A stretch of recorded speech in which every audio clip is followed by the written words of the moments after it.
안녕하세요. 좋은 하루입니다.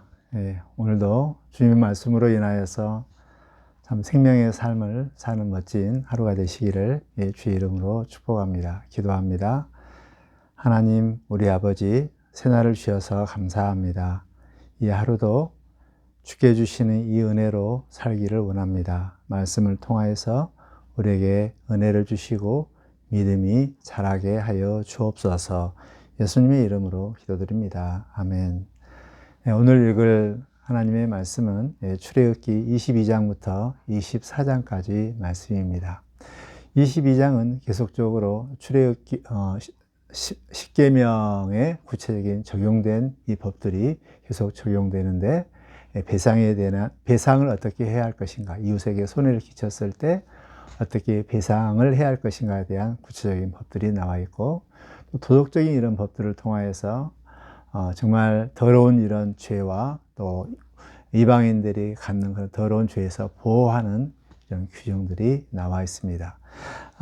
그리고 그 이후에 이제 공평한, 평등한 이런 사회를 위해서 약자를 보호하는 구체적인 법이 이렇게 나오고, 그리고 이제 구체적으로 안식일에 대한 것과 또 세 가지 절기에 대해서 말씀하고, 그러고 나서 이 약속과 명령에 대해서 말씀한 이후에 이제 24장에서는 드디어 언약식을 체결하는 이런 내용이 24장에 나와 있습니다. 24장을 중심으로 언약 체결에 대해서 말씀을 드리려고 합니다. 그 언약 체결하는 이 당사자들이 있는데, 먼저 언약 중개자는 모세입니다. 그리고 언약 당사자는 하나님과 이스라엘 백성입니다. 이 언약식에 참여하는 대표자가 있는데, 모세는 물론 참석해야 되겠죠. 그리고 아론과 레위 자손의 아론과 아론의 자녀들 나답과 아비후, 그리고 70명의 장로들이 함께 참여하고, 백성들은 저 산 밑에 있게 되는 것입니다. 모세는 일단 언약의 두 당사자인 하나님과 이스라엘 백성들을 상징하기 위해서 하나님이 임재하시는 제단을 세우시고, 또 이스라엘 백성들의 12지파 12기둥들을 세워서 하나님과 12지파 이스라엘 언약 당사자를 이렇게 세웁니다. 그리고 거기에 청년들이 서로 준비한 번제와 화목제로 인한 그 피를 제단 위에 뿌리고, 또 12기둥에 뿌립니다. 그리고 이제 언약을 낭독합니다. 이 낭독을 받은 이스라엘 백성들은 우리가 다 준행하겠습니다 라고 이렇게 약속하고 서원합니다. 이 일 이후에 이제 그 하나님과 함께하는 그런 만찬이 있는데, 여기에 70장로들 그리고 하나님과 모세와 함께 거기에서 아름다운 만찬을, 멋진 만찬을 하는 것입니다. 이것은 가만히 보면 마치 이제 결혼식과 같아요. 이 언약식이 결혼의 대상자인 신랑과 신부, 하나님과 이스라엘 백성, 그리고 이제 언약을 선포하죠. 약속을 선포하죠. 이분을 나의 남편을 평생 동안 사랑하겠습니까? 이 여자를 나의 아내로 평생 사랑하겠습니까? 그러면 서로 언약하잖아요. 네, 그렇게 하겠습니다. 그러면 이제 성혼 선언을 해서 이 두 사람이 부부가 되었음을 선언하고, 그리고 나서 피로연을 하면서 결혼 축제가 마무리되는 것입니다. 그런 의미에서 결혼은 언약식의 가장 대표적인 이런 모습인데요. 이 언약식 가운데 이 피를 뿌리는 그런다는 의미는 어떤 의미냐면, 만약에 이 언약을 지키면 축복을 받지만 이 언약을 지키지 않으면 피를 흘리는, 언약의 저주를 받는다는 그런 의미가 담겨 있는 것이죠. 그래서 이스라엘 백성들이 이 하나님께서 선포한 이 말씀, 특히 십계명을 중심으로 한 이 율법들을 그대로 순종하기로 이렇게 다짐하고, 순종했을 때는 축복을 받지만 순종하지 않으면 언약적 저주, 심판을 받게 된다는 것이 이 시내산 언약의 핵심적인 이런 내용입니다. 언약식을 다 마치고 나서 이제 모세는 하나님의 계시는 그 산 정상까지 가는데 그때 여호수아가 함께 동참하죠. 그리고 그 산 위에 6일 동안 하나님을 만나려고 준비하고 이제 여호수아는 밑에 있고 모세가 하나님과 함께하는 그 최정상에서 40일 동안 머무르게 되면서 거기서 성막을 어떻게 지을 것인가에 대한 구체적인 설계도와 또 제사장 옷, 제도 이런 부분들을 다 받게 되는 것이 40일 동안 이 일들이 이루어집니다. 저는 여기서 이제 좀 우리가 생각해야 할 것들은, 이 시내산 언약을 맺은 이후에 그리고 나서 이제 이스라엘 백성들의 이 역사들을 쭉 보면 이 이스라엘 백성들이 과연 하나님의 언약 백성으로서 하나님께서 제시한 이 법, 십계명을 비롯한 이 법들을 온전히 지켰는가 보면 항상 이 언약적인 이 말씀에 불순종합니다. 항상 실패자입니다. 그래서 항상 언약적 저주 가운데 이렇게 임하게 되죠. 북이스라엘은 공중분해되었고 또 남유다는 그 약속의 땅에서 쫓겨나, 마치 아담이 약속의 땅 그 에덴 동산에 쫓겨난 것처럼 이스라엘 백성들은 남유다는 이 약속의 땅에서 쫓겨나 70년 동안 바벨론 포로를 받게 됩니다.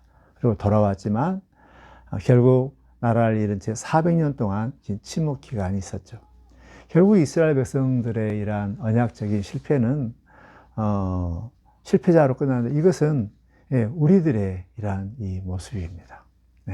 우리들은 언제나 하나님의 이 말씀에 언약적인 이 말씀에 불순종하여서 항상 언약적인 저주와 심판 아래 있는 것이 우리들의 모습입니다. 우리가 하나님을 사랑을 해야 되는데 하나님을 사랑하지 않고 항상 마음이 다른 데 있습니다.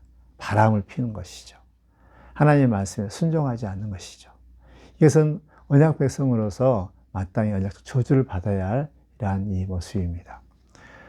이 언약들을 깨버린 사람들이 상대방이 누구냐? 바로 하나님이 아니라 우리입니다. 이것이 이스라엘 백성들의 과거 속에서 나타나고 우리의 삶 속에서도 이렇게 나타납니다.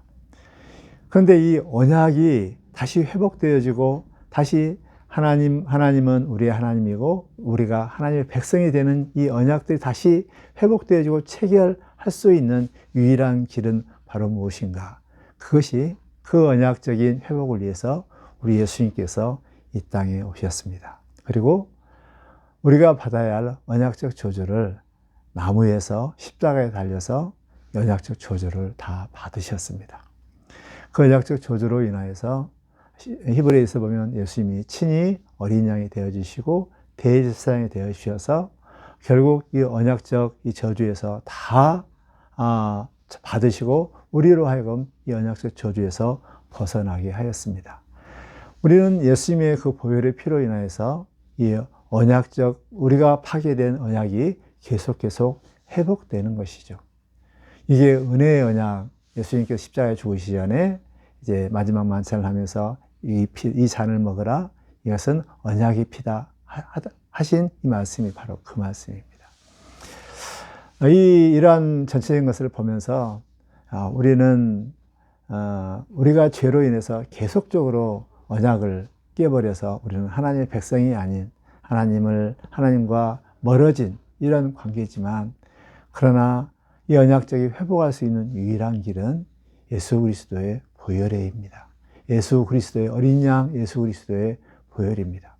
여러분, 이 주일의 그런 의미가 어떤 의미인가? 주일은 예수 그리스도의 은혜로 6일 동안 하나님 앞에 범죄하여서 언약적 저주가 깨진 이것을 예수의 보혈의 피로 다시 회복되어지는 이런 날이고, 또 그날을 기뻐하며 즐거워하며 하나님께 찬양을 올려드리는 이 날이 주일에 아주 중요한 의미 있는 이런 날인 것이죠. 그런 의미에서 주일을 우리가 참여하지 않고 또 언약적 회복이 없다면 6일 동안의 이 삶들은 언약적 저주 아래 계속 살 수밖에 없습니다. 그래서 주일이 우리에게 너무너무 중요합니다. 주일날 오셔서 예배 참석하실 때 예수 그리스도의 어린 양의 피로 나로 인해서, 내 죄로 인해서 깨어진 하나님과의 관계가 회복되었다는 이 감사와 은혜를 우리가 꼭 기억했으면 좋겠고, 우리는 예수 그리스도의 어린 양 피로 하나님과 올바른 관계가 맺었다는 이 은혜를 항상 잊지 않고 이 은혜를 찬양하고 이 은혜 받은 자답게 이제 다시 한번 하나님께 주신 이 기회로 하나님을 사랑하고 하나님의 법대로 살아가고자 하는 이런 다짐을 하는 것이 주일인 것입니다. 우리 주일 이 의미들을 우리가 잘 새겨져서 다시 한번 예수 그리스도의 피로 우리 언약을 회복하는, 그래서 하나님과 올바른 관계 속에서 하나님이 주시는 그 충만한 은혜와 축복과 생명과 권세와 능력들을 모두 받을 수 있는 그런 진정한 의미 있는 주일을 보내는 저와 여러분이 되기를 주의 이름으로 축복합니다. 하나님 우리 아버지, 하나님은 우리의 하나님이시며 우리는 하나님의 백성이온데, 이 언약 백성이온데, 우리가 날마다 죄로 인하여서 언약을 깨트리는 우리들입니다. 그러나 우리가 언약적 저주에 있지 않는 이 모든 것은 우리 주님께서 언약적 저주를 받아 우리 주님의 보혈의 피로 우리가 언약적 관계가 회복되기 때문에 그렇습니다. 어린 양 예수 그리스도의 피로 은혜의 보좌 앞에 나갈 수 있는 이 길을 주신 하나님, 너무너무 감사합니다. 이 언약적 이 보혈의 피를 늘 가슴에 새기고 늘 감사하면서 어린 양 예수 그리스도의 피를 찬양하면서 사는 우리의 삶이 되게 하여 주옵소서. 이 은혜 받은 자답게 오늘 하루도 사랑하며 하나님의 말씀에 순종하며 사는 귀한 하루가 되게 하여 주옵소서. 예수님의 이름으로 기도드립니다. 아멘.